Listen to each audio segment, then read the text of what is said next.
Welcome to BRS news. ఈరోజు ఆదోనిలో మేము అన్ని మతాలకు సంబంధించిన వాళ్ళని ఇక్కడ కలిశాం. అటు హిందూ పూజారులు, మత పెద్దలు, అలాగే ముస్లిం సమాజానికి సంబంధించిన మత పెద్దలు, అలాగే క్రిస్టియన్ కు సంబంధించిన మత పెద్దలందరూ కూడా ఇక్కడ కలిసి ఆవేదన వెళ్లిపుచ్చుతా ఉన్నాం. ఆదోని చుట్టుపక్కల రైతులు ఏవైతే విత్తనాలేసి వర్షం కోసం వేచి చూస్తా ఉన్నారో అది సరైన టైంలో వర్షాలు పడకపోవడం వల్ల తీవ్రమైన నష్టం జరిగే అవకాశం ఉంది. చాలా ఇబ్బంది పడతా ఉన్నారు. వర్షాలు బాగా పడతాయని ముందుగా విత్తనాలు వేశారు. ఈ వారం 10 రోజుల్లో వర్షం పడకపోతే పూర్తిగా పెట్టుబడి నాశనం అయిపోయి రైతుల జీవితాలు బాధాకరంగా మారుతాయనే ఆవేదనతో నేను ఈరోజు వీళ్ళందరినీ ఇక్కడికి పిలిపించాను.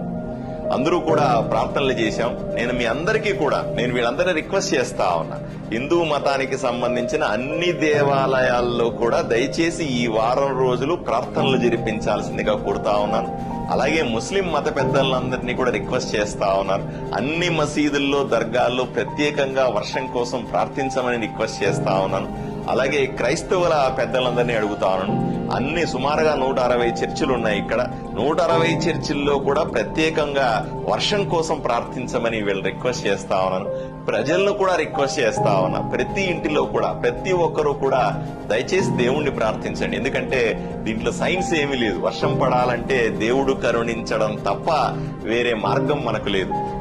ఈ వారం 10 రోజుల్లో మంచి వర్షాలు పడకపోతే రైతు నష్టపోతే వాళ్ళని ఆదుకోవడానికి మన శక్తి సరిపోదు. వాళ్ళు నష్టపోతే మనం వాళ్ళ బాధను చూడలేము. మన ఆదోని కానీ, కర్నూలు జిల్లా కానీ, లేదా ఆంధ్రప్రదేశ్ మొత్తం కూడాను ఈరోజు వర్షాల అవసరం ఉంది. కొన్ని చోట్ల ఎక్కువగా వర్షాలు పడుతున్నప్పటికీ కూడా మనకు మాత్రం వర్షపాతం చాలా తక్కువగా ఉంటుంది. తప్పనిసరిగా ఇప్పుడు వర్షాలు పడి తీరాలే.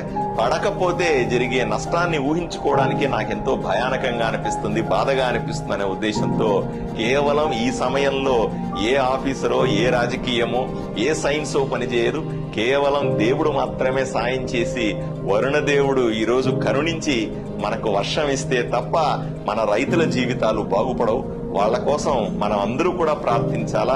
అన్ని దేవాలయాల్లో, అన్ని మసీదుల్లో, దర్గాల్లో, అన్ని చర్చిల్లో కూడా ప్రత్యేకంగా దేవుణ్ణి ప్రార్థించే కార్యక్రమాన్ని ఈ రోజు నుంచి చేపట్టాల్సిందిగా విజ్ఞప్తి చేయడానికి పెద్దలందరినీ కూడా పిలిపించాను. నేను కూడా రాబోయే 15 రోజుల పాటు ఉపవాస దీక్ష తీసుకుంటాను. రోజుకు ఒక్క పూటే భోంచేస్తూ ఈ ఉపవాస దీక్ష తీసుకుని దేవుణ్ణి ప్రార్థిస్తాను. రైతుల